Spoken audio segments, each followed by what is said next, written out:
अज्ञानतिमिरन्धस्य ज्ञानाञ्जनशलाकया चक्षुरुन्मिलितं येन तस्मै श्रीगुरवे नमः। वन्देऽहं श्रीगुरो श्रीयुतपदकमलं श्रीगुरून् वैष्णवांश्च श्रीरूपं साग्रजातं सहगणरघुनाथान्वितं तं सजीवं साद्वैतं सावधूतं परिजनसहितं श्रीकृष्णचैतन्यदेवं श्रीराधाकृष्णपादान् सहगणललिता श्रीविशाखान्वितांश्च। हे कृष्णा करुणा सिन्धो दीनबन्धो जगत्पते गोपेश गोपिका कान्त राधा कान्त नमोस्तुते। तप्त कांचन गौरांगी राधे वृंदावनेश्वरी वृषभानुसुते देवी प्रणमामि हरिप्रिये। नमो महावदान्याय कृष्ण प्रेम प्रदायिने कृष्णाय कृष्ण चैतन्य नामिने गौरत्विषे नमः। पंचतत्वात्मकं कृष्णं भक्तरूपस्वरूपकं भक्तावतारं भक्ताख्यं नमामि भक्तशक्तिकम्। श्री कृष्ण चैतन्य प्रभु नित्यानंद श्री अद्वैत गदाधर श्रीवासदि गौर भक्तवृंद। हरे कृष्णा कृष्णा कृष्णा हरे हरे हरे राम राम राम हरे हरे। जन्माद्यस्य यतोऽन्वयादितरतश्चार्थे सुभिज्ञस्वराट् तेने ब्रह्म हृदयादिकवये मुह्यन्ति यत्सूरयः। तेजो वारिमृदां यथा विनिमयो यत्र त्रिसर्गो मृषा धाम्ना स्वेन सदा निरस्तकुहकं सत्यं परं धीमहि। नारायणं नमस्कृत्य नरं चैव नरोत्तमं देवीं सरस्वतीं व्यासं ततो जयमुदीरयेत्। स्वस्ति अस्तु विश्वस्य खलः प्रसीदतां ध्यायन्तु भूतानि शिवं मिथो धिया। मनश्च भद्रं भजता दधोक्षजे आवेश्यतां no मतिरन्ते। Reading from Srimad Bhagavatam, Canto 6, Chapter 3, text number 28. So this is Yamaraj speaking, Lord of Death, to his servants Yamdutas and explaining them the principles of real dharma which were not known to them, because their duty is to bring unrighteous people to his court. Just like there is police in the state government, and every citizen is supposed to follow certain state laws, and if one does not follow them, one is punishable.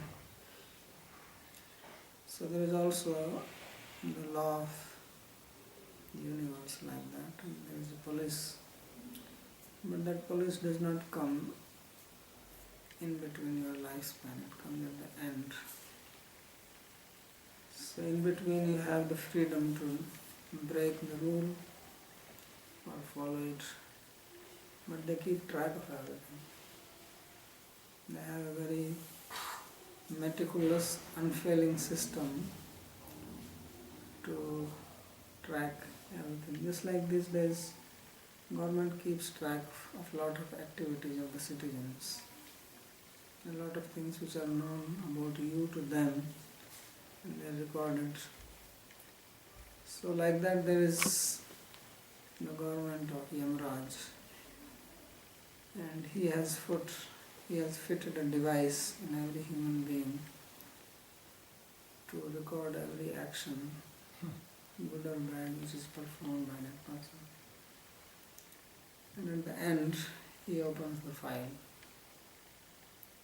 and then makes a balance sheet. And then he announces there is no trial there. Okay, don't have the chance to have your lawyer and prepare. So that is not possible. He is absolute. You are just a criminal and he is the judge. And he has his law book, and with that he gives the punishment. So there are certain people who are not under his jurisdiction. So he is telling his policemen about them that don't go to such type of people.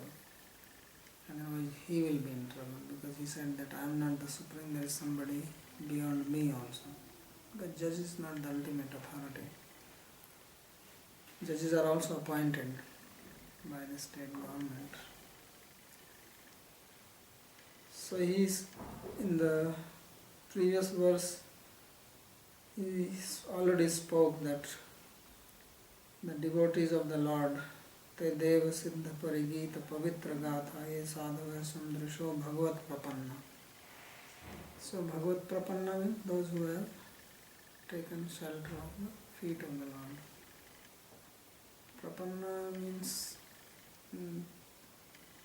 the pada means feet, and from pada becomes the word panna, and pra means the big toe.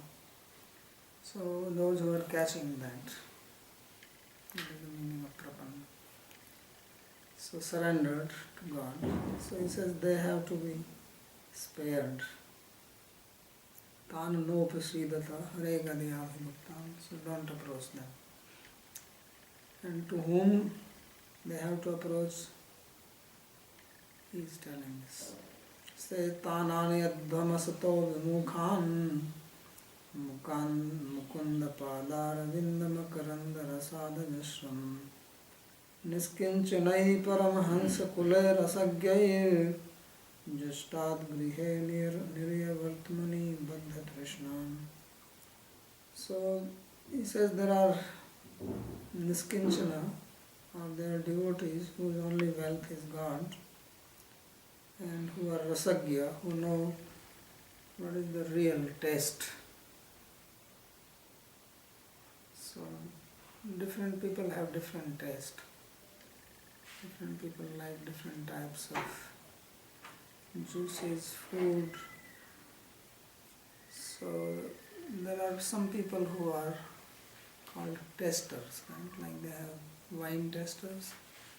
So they can taste the wine and tell you how old it is, or from which type of grapes it is made.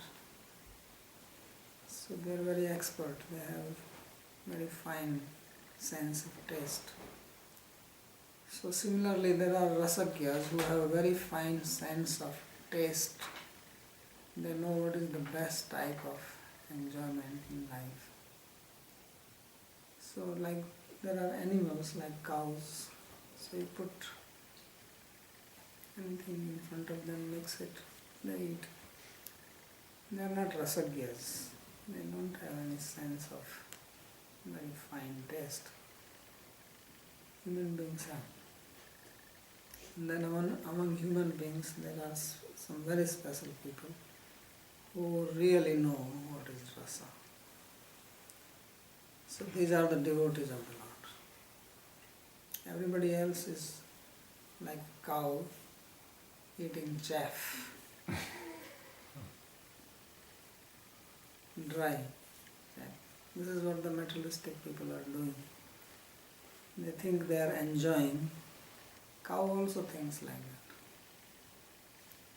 So they are eating chaff and feeling happy. The real rasa is known only to the devotees. They are the one who are actually tasting the bliss of life. So he says, don't approach them, don't disturb them. So they are called Paramhansa. Hamsa is a word in Sanskrit for a swan. And it is believed that a swan has the ability to separate water from milk. If you put water inside the milk, then it can drink the milk and leave the water. No human being can do that.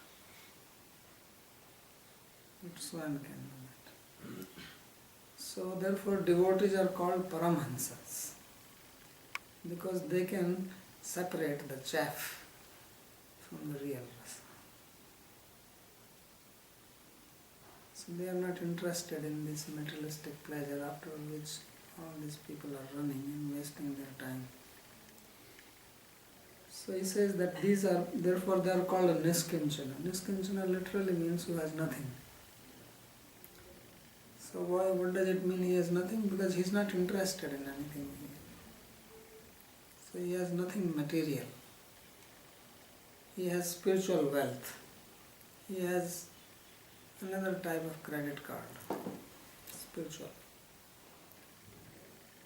So he says, bring those people who are not like that. Tan anayadvas dhvam asato vimukhan. These other people who are vimukha, who are not devoted to the Lord, and who are asata.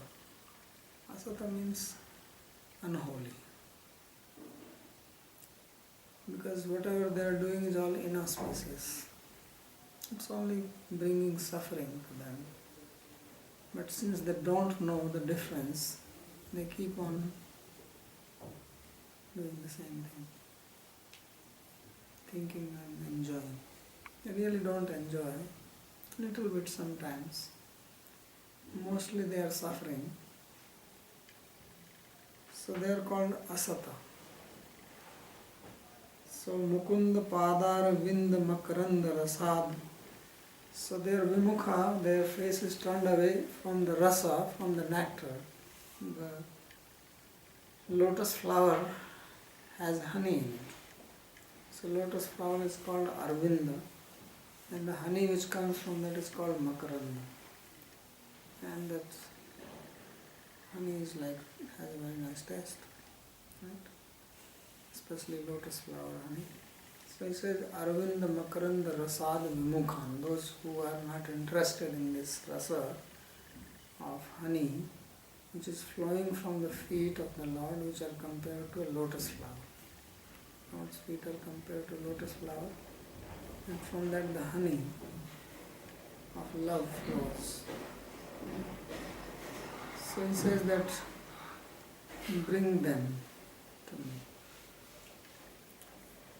So these are the people, he says, Niraya Vartmani Baddha Trishnan, because these people, they are bound by their material desires. And therefore they are on the path to hell. They think they are on the path to enjoyment, but they are Niraya Vartmani. They are on the highway to hell.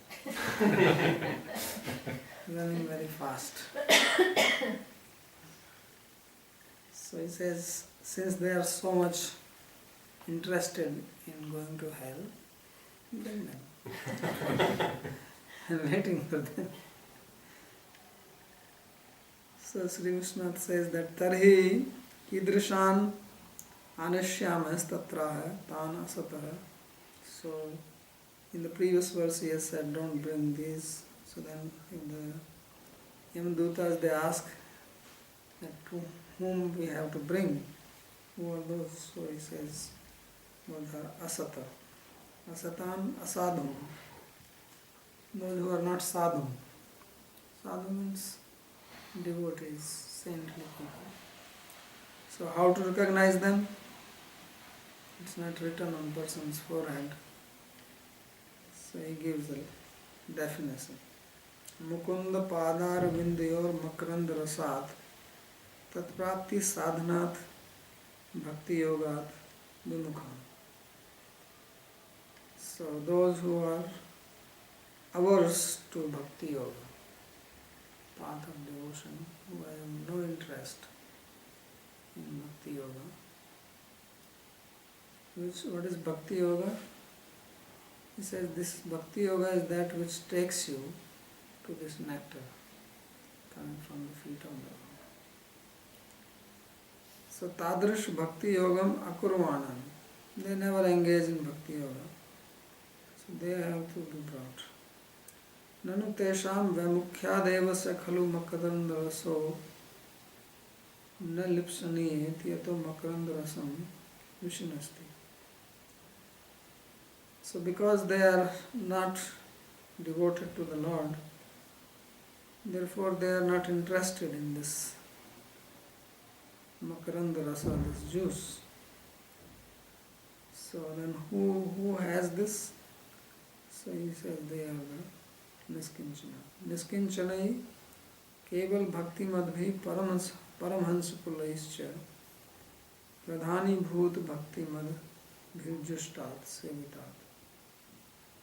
So they are the one who are part of, belong to the family of these Paramahansa, these great swans, which means they are who are engaged in devotion primarily. If they do other things, that is secondary, but pradhani bhut bhakti mani. So ateva niryavartmani narak prapti grihe bandhatashna.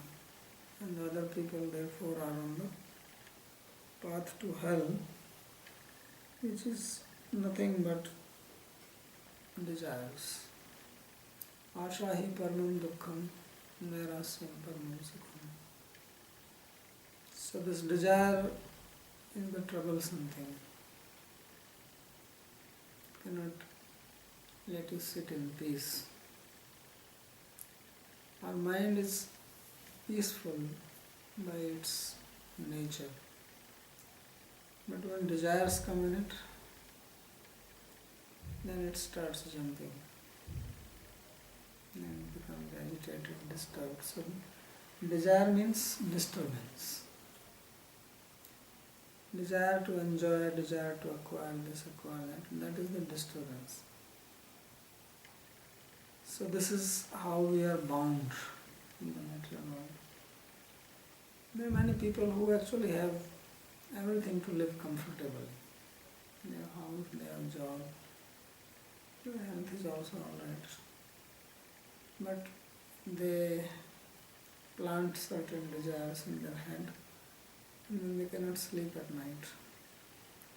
So they have a nice house but it is useless because they cannot fall asleep. Somebody is living in a house, doesn't have much but no desire, he falls asleep. So this is the process of getting disturbed. There is this saying in Hindi, it is called 99 का फेर.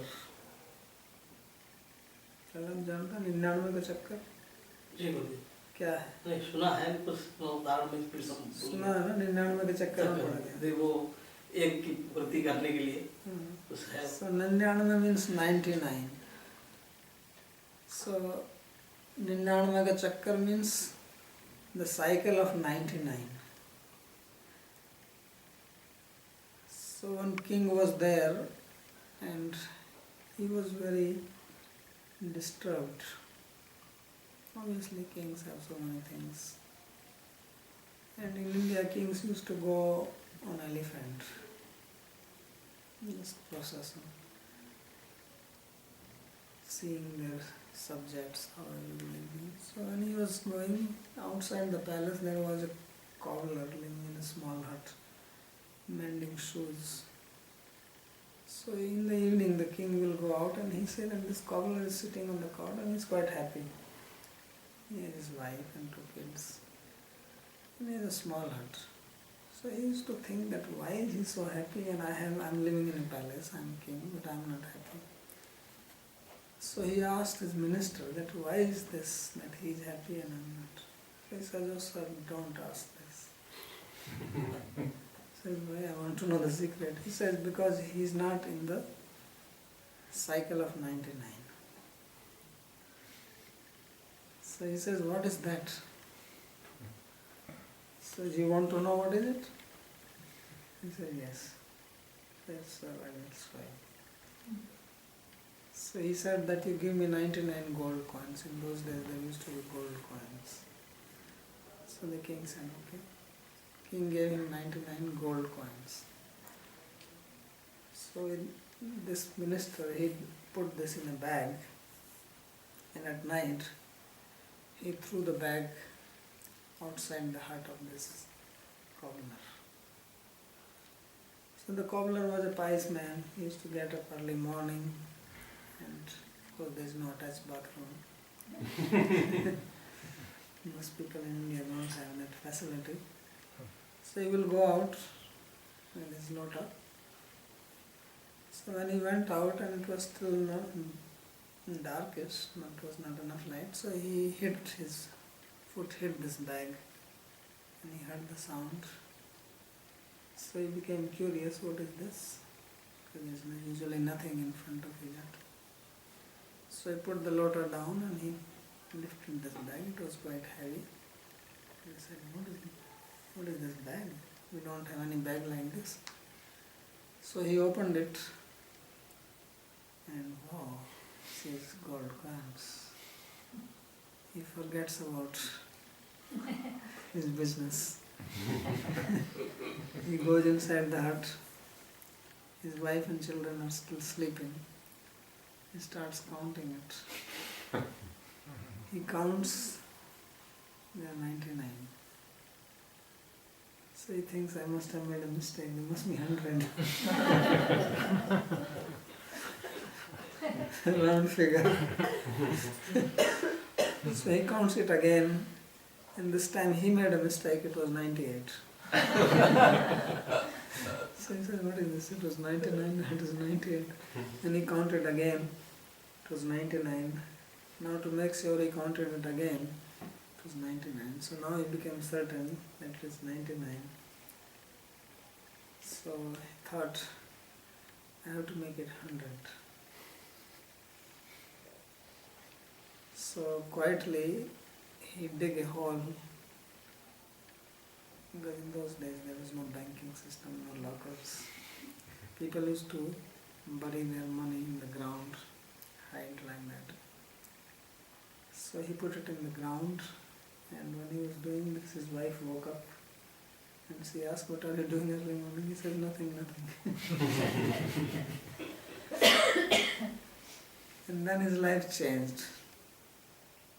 So now he leaves early morning to his job. He goes to the town and he comes late, and he became miser. He's trying to save his money so that he can make one gold coin. One gold coin means a lot of money for a poor man. And he's only thinking about it. He's lost interest in his family, he's worried, and then he's thinking somebody can come and steal, and maybe police can find how this came, I can be caught. So all this anxiety in his head, and his wife also noticed this, and she's asking, what is wrong with you? I don't see you normal as usual. And he said, no, nothing. He doesn't want to say anything about it, because he knows that you tell something to a woman, then the whole town knows. Before he goes to the job, everybody will already know the place. Because he will tell to the neighbor, and then it will pass. So he didn't want to tell this to anybody. And then when the king came, he noticed it, that he was not the same happy guy now. So he asked the minister that what happened. He says, now he is in the cycle of 99. So that's why you see, this is the meaning. So then he explained him what has happened. He says, this is what I did, and I know what is going in his mind. He's only thinking about this one gold coin. And of course when you have 100, then another thing starts. So this is how people are in general, that everybody is always lacking something. And you think that when I have this, then I'll be happy. But then you have another 99. And it never comes to an end. So this is called highway to hell. Niriya Vartamani Baddha Trishnam. They are on the path of hell because bound by these desires. So then he continues. Jivhanavakti Bhagavad Gurnamadhayam Chetascha na Smarati Tacharnaravindam Krishnaya no Namate Achuraye Kadapi Tan Anayabdham Asato Krita Vishnu Krityan. So he says that you should bring to me people who are as follows, that they never recite the name of Lord with their tongue.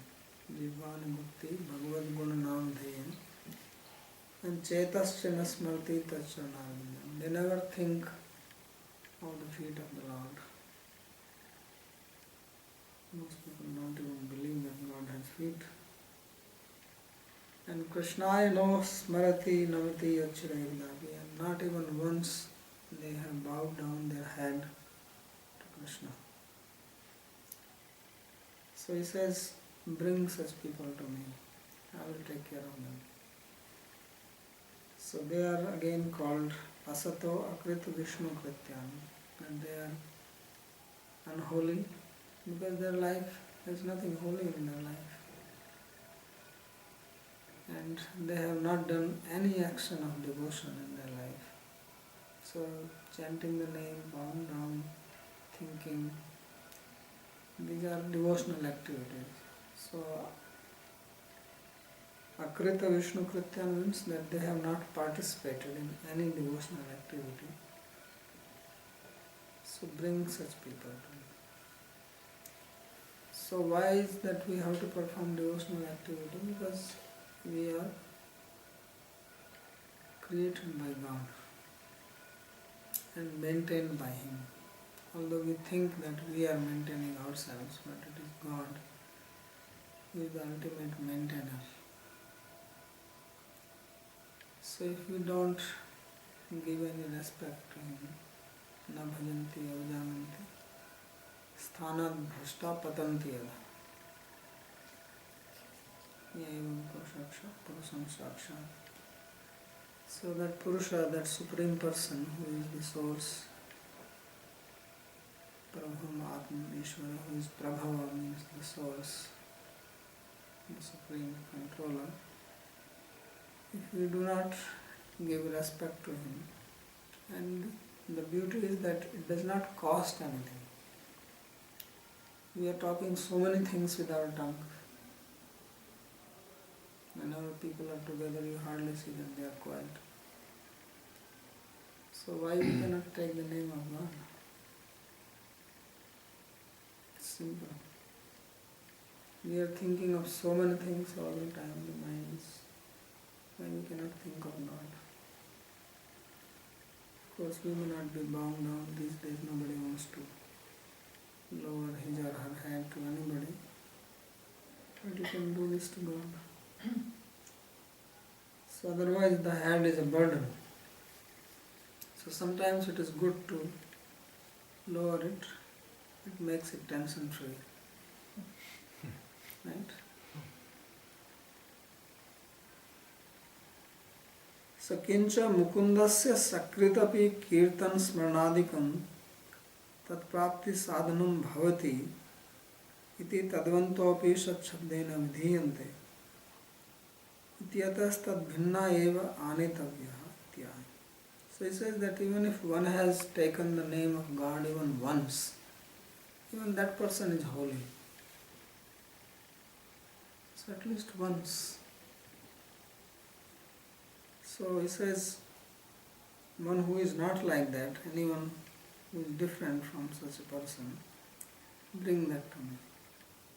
And they cannot recite the name of God even once.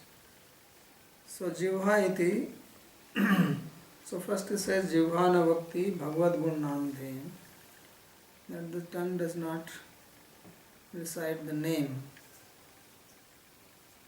And if someone does not have tongue, then what? And some people don't have, or they are dumb.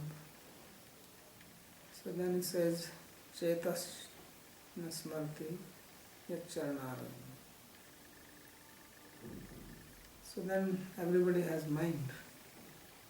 Then you can think, you cannot speak. Or sometimes you are with other people and chanting the name of God may not be like that. Then you can think of God. You can recite mentally. That is called Mansika Japa. So therefore he has the second option. Jivhaya bhave chetas chetyadi chetso vikshiptatve krishna ityadi. Some people's mind is very vikshipta, hyperactive, disturbed, so they cannot think. So he says, then at least you can lower your head physically. So therefore he says, Krishna no namti achira ekdapi. Even once. So Krishna ityadi ekdapiti sarvatra anveti. So even once any one of these activities you do, then you are spared. Kavalyena pradhanyena va akrit vishnu krityan. So meaning is that one who has not done any activity for God, predominantly, not secondary. So bring such people to me. Vishnu kimapi krityam akritvanta teva asata avaishnava. So such people are called avaishnava, not devotees. So basically it is non-devotees who are punishable by Yamaraj. And those who are devotees, they are outside his jurisdiction. So he is revealing the secret. You should learn this. Atra janma madhye, varsha madhye, din madhye va iti yatha swamatam vyachakshate iti. So he says that when he says once, what does it mean? Once in a whole life, once in a year, or once in a day? So he says that I leave to you. You can take the meaning as you like. You can think, one who does not say the name of God once a day, once a year, or once in a lifetime. Since your free choice. So this is what he spoke to the Yamdutas. Now he concludes and he is praying to God, thinking that his servants have offended him by approaching Ajamali and chanting Narayana.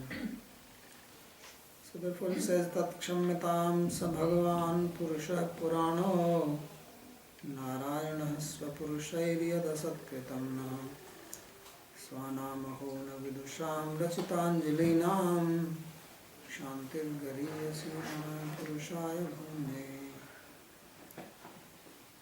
So he says, may that Supreme Lord, who is the oldest person, who is called Narayana, forgive me for the offense which was committed by my servants. So on behalf of his servants, he is asking for forgiveness, because if a servant commits offense, then the master is also implicated in that. So Swanamaho na vidusham rachitanjalinam shantir gariyasi. So he says that his devotees are always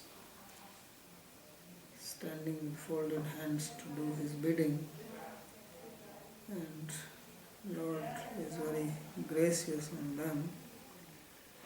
So may He forgive me. I bow down to Him again. Namah Purushaya.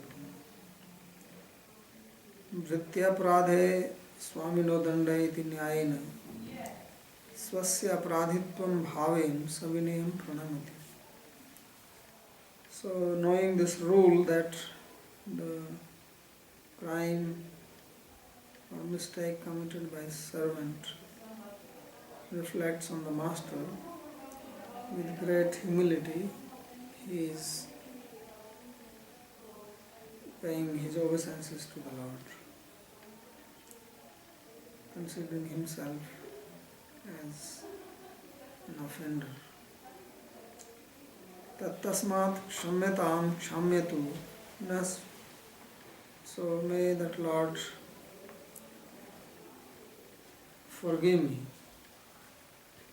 Na svapurushai sushtu vapurushai kupurushai. So may, because my persons, they have committed offense. So he is translating the word swapurusha can mean his people, and it can also mean bad people. Apurusha or kupurusha. Asat anyayam kritam, because they have done injustice. Kidrisham swanam tad kinkranam hoiti ashari tadapi na vidusham nato agyatva devrachitanjalinam. Says the devotees are always folding hands to him, and they may not be even scholarly. So he says that even if unknowingly they are paying obeisances to him, he is happy with them. Nanu dandaitum samartha eva kshamante tatra kshantir gariyasi mahamahattame tadapi kshama eva yukta. So he says that those who are capable of punishing, only they can forgive. So he says he is the greatest. So not that one who does not have the power to punish, what is the meaning of his forgiving. So Mahamahattame is the greatest of the great. Tadapi kshamayeva yukta, and therefore it is appropriate for him to forgive. Swanam maheti pathe vishnudutam yan maho mahatmam taja ajanatam. So he says, my servants, they did not know the greatness of the Vishnu Dutas who had come there, and therefore they were trying to argue with them. That who are you? Why are you stopping us? So this is all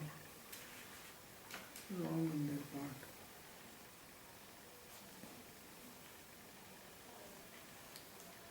Tasmat sankirtanam Vishnor Jagana Mangala Mangnasham Mehtam api Kauravya Vidhye Kantika Niskritim.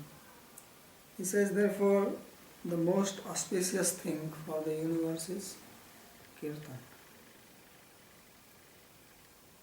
So, Kalau Dosa Nidhe Rajan Asti Eko Mahan Guru Kirtana Deva Krishna Srimad Param Brajeta. In Kali Yuga, there are so many bad qualities, so much crime, people are very selfish, there is no love, everybody is trying to exploit others, the government is taxing heavily people. So a lot of problems in Kali Yuga, always some war going on somewhere. But there is one good quality, and that is that simply by doing Krishna Kirtan, one can become free from all problems and attain liberation. So that kirtan is being glorified here. Tasmat Sankirtanam Vishnu. But this has to be kirtan of Krishna or Vishnu, not Devi kirtan. People also do Devi kirtan, they do Devi Jagran. Whole night they shout in the mic. Devi Jagran means singing Devi kirtan all night till the morning. So that is not what is recommended here. It is recommended Krishna kirtan, Vishnu kirtan. So that is the most auspicious thing for the world. And Amhasam Mehtamapi Ekantik Niskritam Buddhi says you should know that this is now Sukdev speaking to Parikshit that all the sins, small or big, they all are burned to ashes by kirtan. This is the ultimate atonement, because this other atonement, which is part of karma kanda, this does not remove the tendency. So it says Vishnu Dutanam Yamasya cha Vakya Pramanena Yadi Yat Kinchit Kirtane Naiva Sarva Papakshayas Tada Kimut Samyak Kirtane Nityaha Tasmadati Shushuka. So already the Vishnu Dutas they spoke about the power of name. Now Yamduta is saying, so if one does the kirtan considering their words as authoritative, then one becomes free from all sins. And then what to speak of doing Sankirtan? Sankirtan means people together with musical instruments singing in melodious voice. So that is the best thing to do. Srinvatam grinatam viryani uddamani harirmuhu yatha sudataya bhaktya suddhenatma gatadibhi.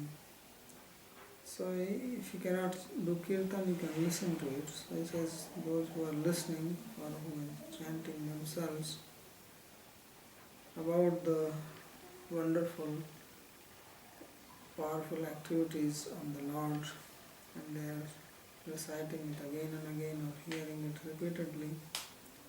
So then by this devotion one's heart is purified, and by other types of activities as vrata, fasting, etc., one cannot attain such purification. It's not possible. So it says, Shravana Kirtanadi Abhyasvatam Bhaktanam Saparadhanam api Bhaktireva Puna Syat iti yuktam. It says that if you repeatedly practice hearing the name, qualities of the Lord, or chanting them, singing them, then even if one has committed certain offenses in the past, one will become free from it. Because we all make mistakes, commit offenses. So kirtan, nam jap, that is the way to get freedom from that. And it says that nama aparadha yuktanam namani eva harantyagam avishranta prayuktani tani eva karani. So those people who have committed offense against the name, which are 10 of them, we discussed them before. So this, how to get rid of these offenses? Says by chanting the name. So if one continuously, regularly chants and of course stops committing further offenses, then that will bring the appropriate result. Means one will become free from offense. And then one will actually realize the power of the name. Now we are hearing, we don't experience it. and then one will actually experience it. Because when we have offenses, then we don't experience the real nature of the name, just like when someone has jaundice, then the even sweets taste bitter. The tongue, because of the disease, cannot taste properly. Sometimes people have fever, if there is pitta disturbance, then food does not taste good to them. They lose taste in food. So that is because pitta increases. So the tongue is not able to taste when there is too much pitta in the body. Taste buds become covered. So similarly, when a person is covered by the offenses, then one does not experience the power of the name or the qualities of the name or devotional activities. But as one becomes free from the offenses, one starts experiencing it. And how does one become free? By continuously chanting the name. Tasyam satyam tu jivatma eva shuddhyate. And then it is not just that the prashikta, the sin is removed, but the person himself or herself becomes purified. Which means that now there is no more desire for those material pleasures. Because one starts relishing, this is the meaning of rasagya, one starts relishing the taste, and then one naturally becomes renounced, dispassionate, detached from material pleasures, material desires. They don't disturb that person anymore. So this is the meaning of purification. We talk about purifying the heart or something purified, what it means is that you get rid of material desires. That is the impurity. More material desires, more impurity. And of course offenses, they give rise to desires. When one becomes offensive, then material desires start creeping in. So it's like material desires, they open offenses open the door for material desires.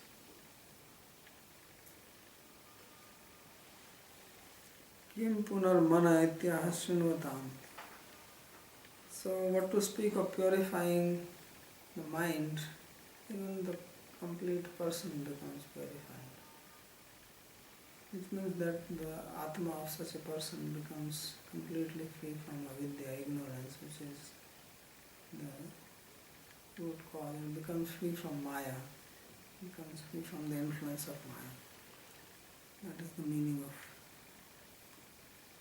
purification. So naturally the mind of such a person, the senses of such a person, everything gets purified. So for that he says Shrunvatam, Granatam. Shrunvatam iti atma jivaha avidya malinyadi yatha suddhyati na tatha vratadibhi. So this impurity of avidya, ignorance. Everybody in the material world has ignorance. Ignorance about one's own self and one's relationship with God. This is the real ignorance. All other ignorance are the byproducts of this ignorance. This is the prime ignorance, is the source of all ignorance. So then this ignorance is removed and everything is pure, and that is the enlightenment. This is the real enlightenment. People talk of enlightenment.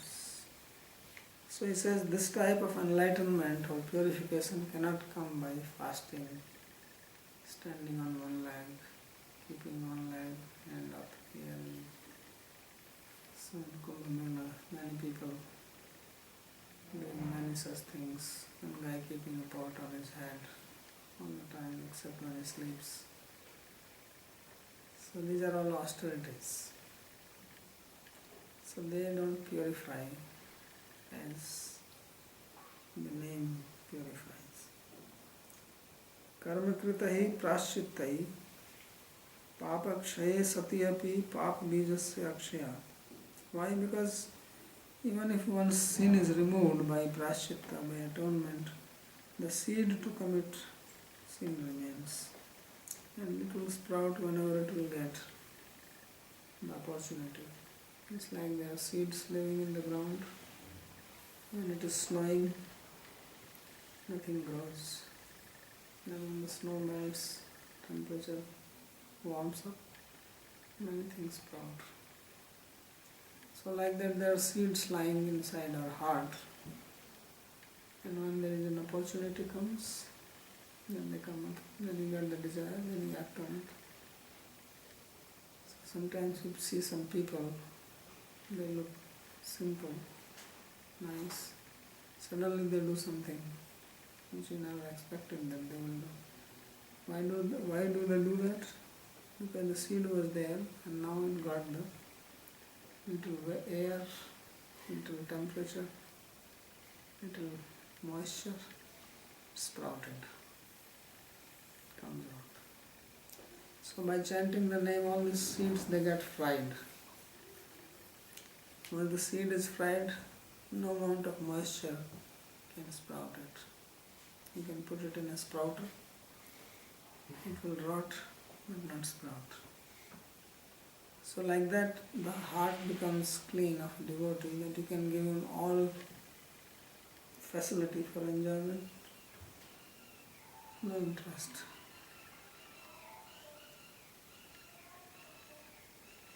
Tena bhorajan प्राश्चित्तम अथो अपार्थम मन्ये कुंजर शौचवती यत्वयाक्षिप्तम तत्सत्यमेव. So earlier King Parikshit himself has said that this atonement, etc., I consider them as useless. He says they are like the bath of an elephant. So now his teacher Sukdev is confirming it. He says what you said is right. It's a fact. Mula papakshayo bhaktanam bhaktya eva. He says only devotees can become free completely from all things. Nobody else. So big jnanis, big yogis, if they are not taking shelter of bhakti, they also falter. Patantiyada. They also do something wrong once in a while. Tesameva narakagamana bhavo bhagavat praptis. So only these devotees, they don't go to naraka, they don't go to hell, they don't see Yamaraj, they attain devotion, they go to the abode of the Lord. Tadabhavat karminam tu papunyavashat narak swarga yatayatam punarpunam. But the karmis who are not devotees, they are always traveling, sometimes to hell, sometimes to heaven. So he said, this traffic continues. You see on the highway all the time some traffic. So he says, this is yatayat. In Sanskrit it is called yatayat, going and coming. So sometimes they are going up, sometimes like highway, two-way you have. One side going this way, one side is going to hell, another side is going to heaven. So, where are you going? I am going to heaven. Where are you going? I am going to hell. So then this is the called yataya. So again and again, iti upakhyanena siddhanta pratipadate. So this is the principle which has been established here from the story of Ajana. That only devotee who is free from offense is spared from seeing Yamaraj. Others, we don't know. So I'll stop here if there is any question. So small question.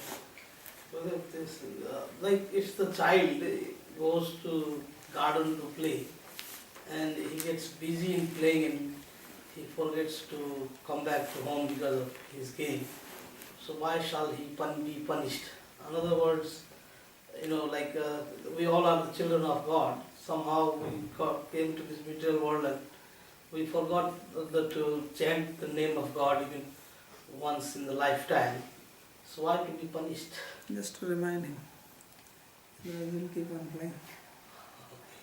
The second question is, if the Yamaraj is taking someone to be punished, and then after being punished by Yamaraj, then again he takes birth as human, then why can't he remember that, oh, last life I was being punished by Yamaraj, so this life I shouldn't be make mistake, I should do bhakti. Why this memory is not there?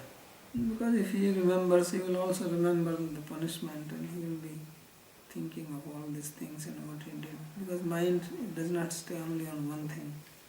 It's like thieves, they commit theft, then they go to prison, they come out, again they do the same. So they remember but they still do it.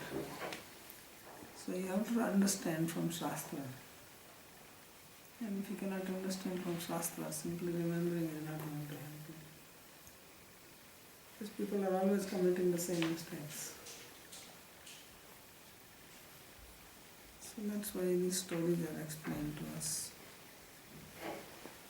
So that we can learn from them. Yes.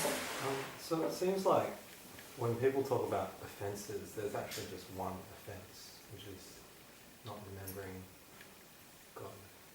Is that sort of a general... Yeah, that is the real offense. Because we commit offense in forgetfulness of God. If you are aware, then you will not do that.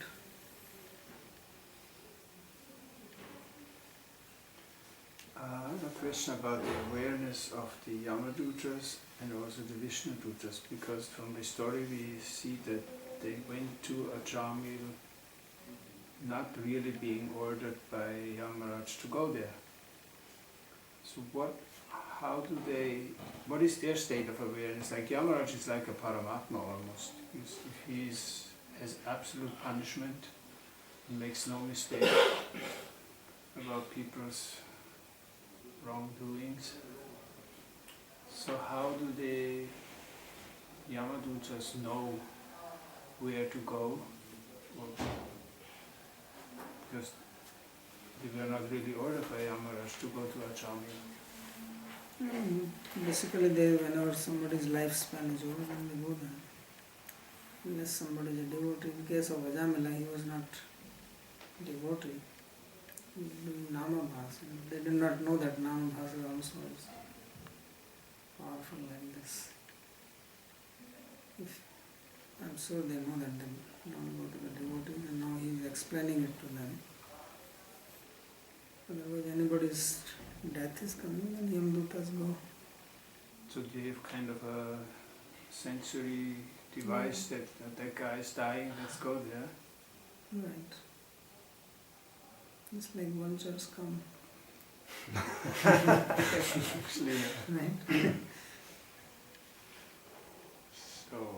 So the similar thing applies to the Vishnudutras. Yeah. And then about Yamaraj himself, so he is told by Paramatma what to do or how to judge. How does he know about everybody? He has the power for that.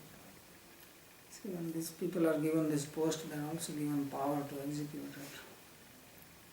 So all these, even sun god, moon god, they have many powers. They are also in charge of the senses. So they make the senses function. And they also have the power to expand and be the presiding deity of that sense. Otherwise the sense will not function. So they have that power. That's why they are worshipped in the yajnas.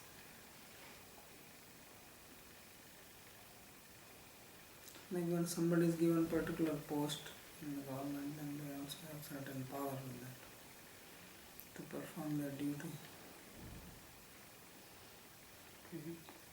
So if someone is on the highway to heaven, the Yamadutras don't bother.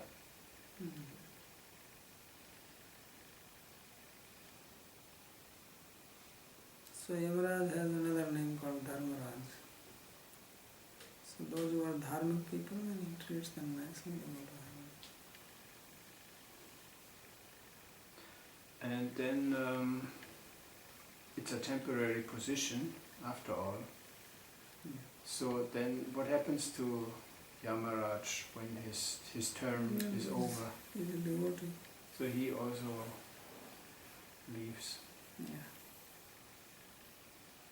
And all his experience judging all these offensive sinners is right, it stays within Prakriti and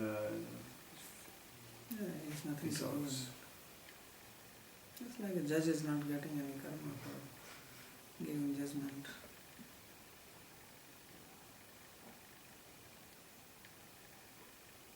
But it's like, it seems to be such a complex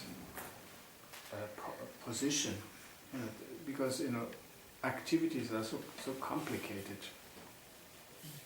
To really give a judgment that is beyond error. Have you ever been to court? Yeah, I've been to court for his many times. You have heard how difficult it is. Both parties argue and the judge has to listen, and then it's not easy. Yeah, that's why I'm saying, it's So yes. so there are so many reasons why people are made to do things. Also he has to judge that.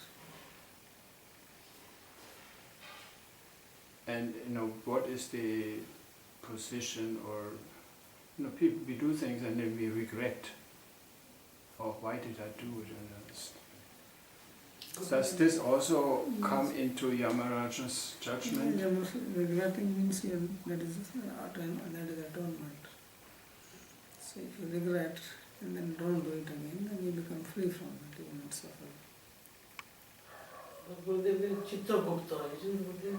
Chitragupta is someone who is writing. Yeah, that is the chitta, that is where everything is recorded. Oh, there is no such a person called Chitragupta. Well, you can say that there is some presiding deity who takes care of it, but actually every sanskar is recorded in the chitta. Chitra means photo, right? Yeah. And Gupta means hidden. So it's a hidden camera. Like they put videos these days. And sometimes they say you are being watched by hidden cameras, or they say there are hidden cameras here. You don't see them, but you are being watched.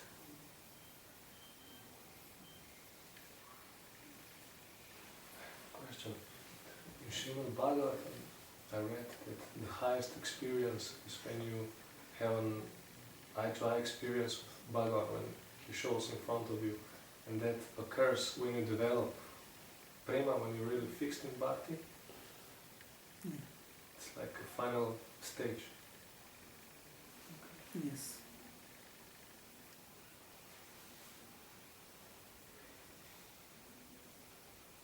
Okay. Very well.